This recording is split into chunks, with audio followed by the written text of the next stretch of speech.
Ces déclarations, en fait, pourquoi il est sorti du bois, on va dire, pourquoi il a fait ces déclarations? Parce que il a vu le communiqué de Margarita Louis-Dreyfus, il n'a pas apprécié certaines choses, notamment qu'on puisse sous-entendre dans les médias ou chez certaines personnes que ça puisse venir de son camp, ces rumeurs, ces informations.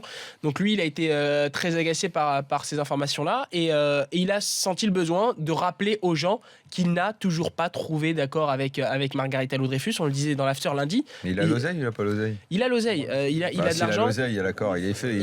C'est pas simple. Avant d'avoir de l'oseille, c'est un businessman. Gérard Lopez, c'est quelqu'un qui a réussi dans le business. Soit il a l'oseille, soit il n'a pas l'oseille. Non, parce que c'est pas comme ça. Il veut tout savoir. Il veut des informations sur. Il a voulu par le passé des informations sur le passif de l'Olympique de Marseille. Il veut pas surpayer l'Olympique de Marseille.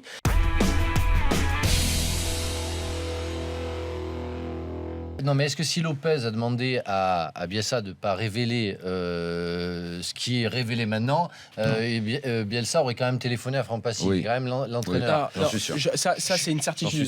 Je te jure que impossible. Donc c'est des conneries. La relation. Après ça, Bielsa, oui, du moins. Bielsa est quelqu'un de. Alors ça, c'est vraiment une qualité qu'il a. Et c'est un principe. C'est quelqu'un de très respectueux. Ouais. Il a entraîné un grand club. C'est un type honnête. C'est un type honnête qui vraiment il a joint par exemple Franck Passy quand il lui a demandé de venir à la Lazio. Il refuse d'appeler lui-même les joueurs avant que les clubs ne tombent d'accord. Il préfère que ça soit par exemple ses adjoints, même si ça passe par ses adjoints, on est d'accord. Mais souvent, Franck, les coachs prennent leur téléphone, ils disent vas-y, viens, rejoins-moi. C'est ce qui m'est arrivé. Ouais. Mais lui Marcelo Bielsa refuse d'appeler les joueurs avant que les clubs ne tombent d'accord. Et même, il n'appelle pas souvent les joueurs, quasiment jamais. Et c'est pour ça que ça a plombé certains mercatos de l'Olympique de Marseille. Enfin, il n'y en a eu qu'un, mais certains joueurs.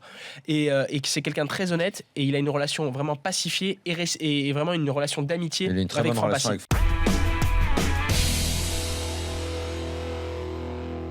Vous allez me dire si vous les prenez. Tous les mecs que tu as cités, Griezmann, il va l'appeler quand même s'il n'a pas beaucoup joué. Sissoko. Moi, je pense aussi. Il va l'appeler. Il y a beaucoup de mecs qui ne seront pas en forme. Je pense que le match contre l'Italie va être un entraînement. Ouais. Après, il y a le match contre la Biélorussie qui, malgré tout, est important parce que c'est la course à la qualif, qui, on le sait, est quand même assez facile. Mais effectivement, on va arriver avec plein de mecs pas en forme, quoi. Non, mais ils seront pas en forme. Mais après, il y a une base. Ce qu'ils ont réalisé ensemble à l'Euro, bien sûr que Didier Deschamps, il est dans la continuité. Il va pas se dire aujourd'hui, les joueurs ont repris il y a une semaine, il a qu'un match dans les jambes, donc je le prends pas. Bien sûr, comme le dit Daniel, ils seront pas prêts à faire un match de très haut niveau, un match international. Il faudra se poser des questions si Mandanda ne joue pas à Crystal Palace. Ah oui, ça après. Je rappelle quand même que quand tu veux pas qu'on commence par les gardiens, justement. J'avais dit qu'il ne jouerait pas, on m'avait rigolé au nez. Qui? Je ne sais plus qui, je me souviens plus de ceux qui rigolent au nez.